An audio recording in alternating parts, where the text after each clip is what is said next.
Hello YouTube peoples, welcome back to my channel. Oh, it feels so weird when you're behind the camera.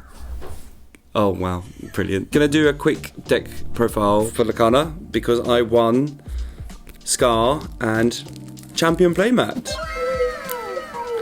Wasn't expecting to because I haven't been playing the game for a bit ever since the set 6 came out. There was a bit of a lull between set 6 coming out and the set championships. So I was like, I'm gonna play set championships and I'm gonna take Blurble. Was it Sapphire?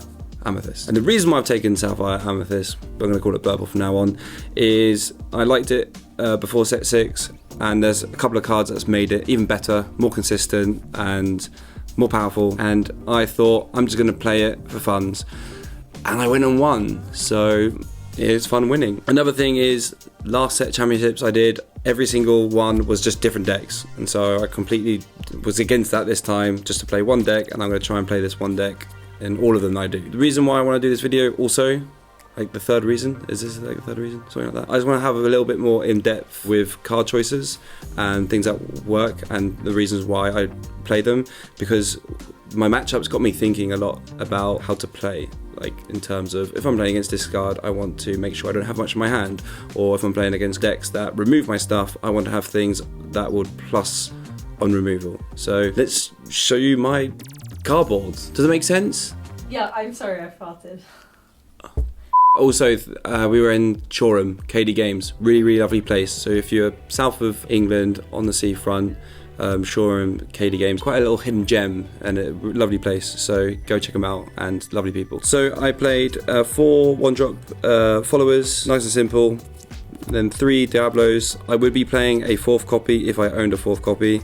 So I ended up playing 3 magic rooms, so lots of 1-drops, early game, really important to quest and draw cards. I really liked the Diablo, especially against Steel Song, because I worked out that all my cards were getting removed by all the Steel cards, so having Diablo on the field means that if they get removed, I get to draw cards. Unlike these stuff, so I kind of want to start questing with magic brooms, even though I can't plus on its draw because I know it's going to get hit by like a Let the Storm Rage on. I like Chamber Followers stat line of 2-1 as well, because you know, if Crab comes down, then this can be boosted to clear any obstacles. But yeah, if I make any changes, it will be to add a Diablo for a magic broom. And then 2 drops, we've got 3 Tipo, get the ball rolling. You want to try and get ahead in ink against your opponent. In every single game I lost every single die roll, so I was able to, with my blue cards, overtake my opponent's ink count, so I could actually get bigger and better things out before they could.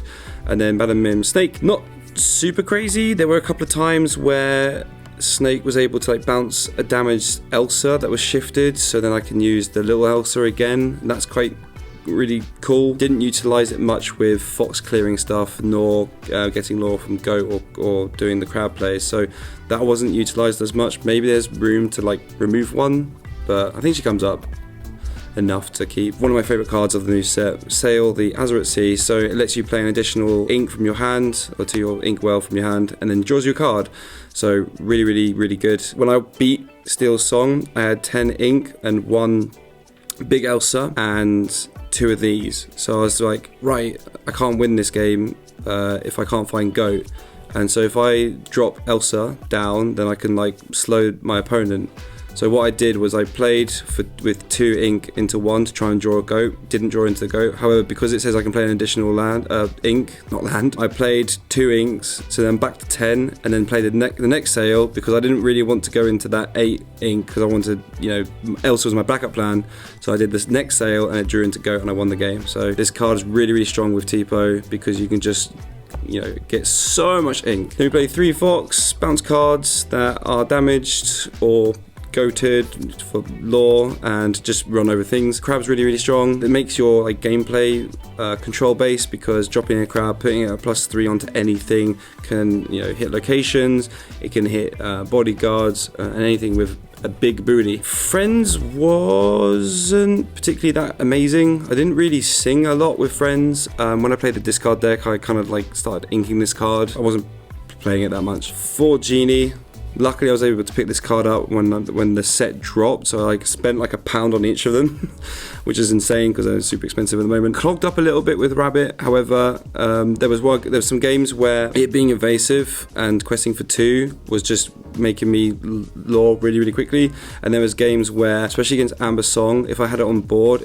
it was going to die really quickly, and so I chose Rabbit over this. So then if Rabbit got hit, then I'd get a draw from it. It's interesting how that all works out, but they do brick quite a bit, these uninkables. I managed to get all 4 out in one game, in third round. I got all 4 genies out. Then we got 4 goats. Early game, I do ink him. I do like the stat lines, because he's pretty chunky. He's a chunky boy. However, he made me win the final, so yeah, it's just what Goat does. And then I played 3 Merlin Rabbits, and when I recognised when I was playing against Amber Song, like, I don't know enough about like how to play against every deck. However, being best of 3, you can work out what's going well and what's not going well into the next games, if it makes sense. Like, Lorcana is really forgiving in a way of like, okay, cool, I want to play like this, or I need to change how I play, and luckily Blurple lets you play differently quite a lot, considering what your opponent's on.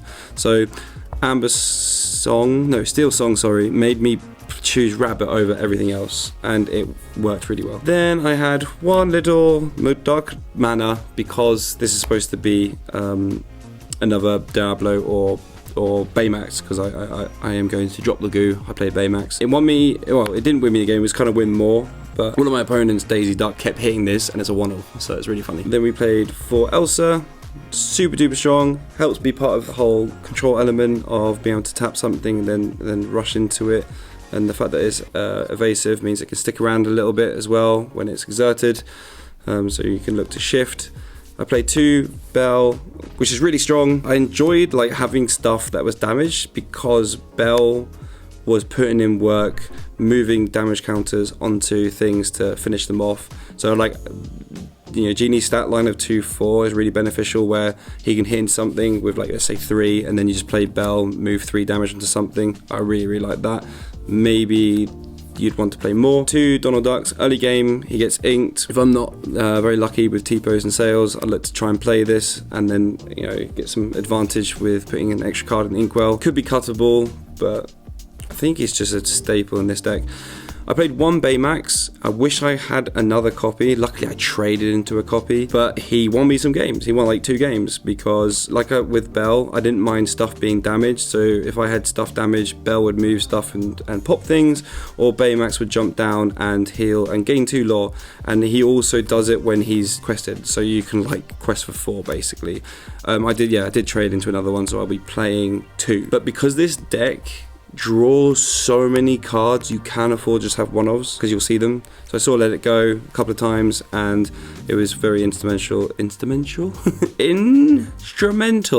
clearing boards. And you know, I have the mini Let It Go, and then I have big Let It Goes in the form of Hades. I was able to control Steel Song in my later games. They got really high on their lore count, 16 to 18, and then the late game I was able to just drop Hades or Elsa to just control. What I noticed was, with these cards, I was able to like stop them from winning, and then my hand advantage would just snowball, and they'd have nothing in their hand, and you just pray for no whole new worlds. However, when you're a whole new world and you have to actually tap 5 and you're not singing with it, it benefits me massively. I have purchased another Hades, so I will be trying to play 3 of them. I think 2 is not enough. 3 Elsa. Actually, in my last game, I think I'm getting a little bit better at this game. I held an Elsa in my hand on game 3, so I didn't mulligan 1 away. Normal me would, because I don't like seeing all these uninkables high cost cards in my opening hand. But I decided I'm going to keep 1, because I think Elsa is really good into the Amber Steel Song, especially when you're like, oh, I keep saying it wrong. Steel Song decks, because she can just stop the singers from being utilised. And there was one game where I would tap 8 to play 1 and then like disrupt, and then the next turn I'd tap 8 to play another, and so I had 2 on board, and she came up clutch. So yeah, that's my deck list. Let me do a little spread. So the plan is to carry on playing Blurple. If you play these kind of colours, let me know how it's gone for you. Let me know if I've missed any cards out that I could put in here and test. I did find a set 6 Madam Mim that's a challenger. I do want to give her a go because like early game she can make things challenger +1, which would be really cool against like aggro decks. But yeah, if you are a Yu-Gi-Oh player and you've been thinking about Lorcana, this colour combination's gonna be for you. Just give it a go. However, before I leave, I'd like to show you my scar again and my champion playmat, which I'll be getting up on the wall. Yeah. And yeah, I will see you in the next video, and like and subscribe and comment and stuff, and goodbye.